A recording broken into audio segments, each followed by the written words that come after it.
வணக்கம் மக்களே, welcome to the Fender show. இன்னைக்கு ஷோல நம்ம பார்க்க போகிறது ட்ராமா அப்படின்ற ஒரு தமிழ் மூவியோட ரிவ்யூ. இந்த படம் ஆல்ரெடி தியேட்டர்ஸ்ல ரிலீஸ் ஆன படம். இப்போ இந்த படம் டென்ட் கோட்டா ஓடிடி ஆப்ல அவைலபிளா இருக்கு. இந்த படம் ஒரு மெடிக்கல் த்ரில்லர் அப்படின்ற மாதிரி எடுத்திருப்பாங்க. 3 வித்தியாசமான கதைகள், அதுக்குள்ள இருக்கக்கூடிய காமன் கனெக்ஷன் அப்படின்ற மாதிரி தான் இந்த கதை போகும். ஆக்சுவலா முதல் கதை வந்து விவேக் பிரசன்னா அண்ட் சாந்தினியோட கதை. இவங்க 2 பேரும் கல்யாணம் ஆகி சில வருஷங்கள் ஆகியிருக்கும். குழந்தைக்காக ரொம்ப தீவிரமா ட்ரை பண்ணிட்டு இருப்பாங்க. குழந்தை இல்லாததுக்கு வந்து விவேக் பிரசன்னா தான் காரணம் அப்படின்ற மாதிரியான ஒரு விஷயம் இருக்கும். அண்ட் அவர் வந்து அந்த சாந்தினி கிட்ட இருந்து மறைச்சிருப்பாரு. ஸோ இந்த உண்மை தெரிஞ்சுதா இல்லையா, அண்ட் இவங்களுக்கு குழந்தை கிடைச்சதா இல்லையா அப்படின்றது ஒரு தனி பிளாட்டாக போகும். அடுத்த கதை அப்படின்றது வந்து பூர்ணிமா ரவியோட கதை. தன்னோட அப்பா அம்மாவோட ஒரு வீட்டில் வாழ்ந்துட்டு இருக்காங்க. இவங்க வந்து பெட்ரோல் பங்க்ல ஒர்க் பண்ணிட்டு இருக்காங்க. இவங்கள ஒரு பையன் துரத்தி காதலிக்கிறான்.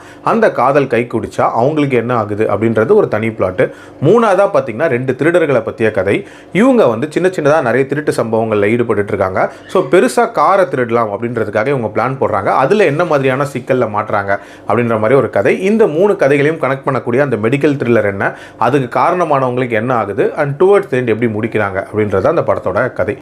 எனக்கு இந்த படத்தில் பிடிச்ச விஷயம் அப்படின்றது, இந்த படத்தில் இவங்க சொல்ல வந்த அந்த மெசேஜ், அதுவும் கிளைமேக்ஸில் ரொம்ப நீட்டாக அதை கன்வே பண்ணியிருப்பாங்க. அதாவது குழந்தை இல்லாமல் தவிக்கிறவங்க, இல்லை குழந்தை வேணும் அப்படின்னு சொல்லிட்டு டெஸ்பரேட்டாக இருக்கிறவங்க, இவங்களுக்கு ஒரு நல்ல மெசேஜ் ஒன்று டுவர்ட்ஸ் தி எண்ட் சொல்லி முடிச்சிருப்பாங்க. அதே மாதிரி இதில் அந்த விவேக் பிரசன்னா அண்ட் சாந்தினி அந்த கதையில் வந்து என்ன நடக்க போகுது அப்படின்ற மாதிரி நிறைய பரபரப்பான மொமெண்ட்ஸ் அப்படின்றது இருந்துச்சு.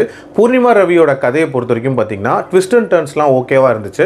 பட் ஸ்டில் அதில் அந்த டுவர்ட்ஸ் தி எண்ட் ஒரு மாதிரி அப்ரப்டாக முடிச்ச மாதிரி ஒரு ஃபீல் இருந்துச்சு.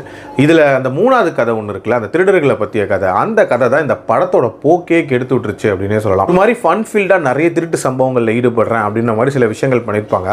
ரொம்ப செயற்கைத்தனமாக இருந்துச்சு. அண்ட் காமெடிங்கிற பேரில் பயங்கர கிரிஞ்சாக நிறைய விஷயங்கள் பண்ணிட்டு இருந்தாங்க. இன்ஃபேக்ட் அவங்கள வச்சு இந்த கதையை நகர்த்தலாம் அப்படின்னு யோசிச்சதே வந்து ஒரு தப்பான டிசிஷன் அப்படின்னு நான் சொல்லுவேன். அதே மாதிரி இந்த படத்தில் வில்லன் யாரு அப்படின்றதெல்லாம் ரொம்ப ஈஸியாக ப்ரெடிக்ட் பண்ண மாதிரி இருந்துச்சு. ரொம்ப கன்வீனியன்ட்டாக அவங்களுக்கு ஏற்ற மாதிரி நிறைய காட்சிகள் அமைச்சிட்டாங்க.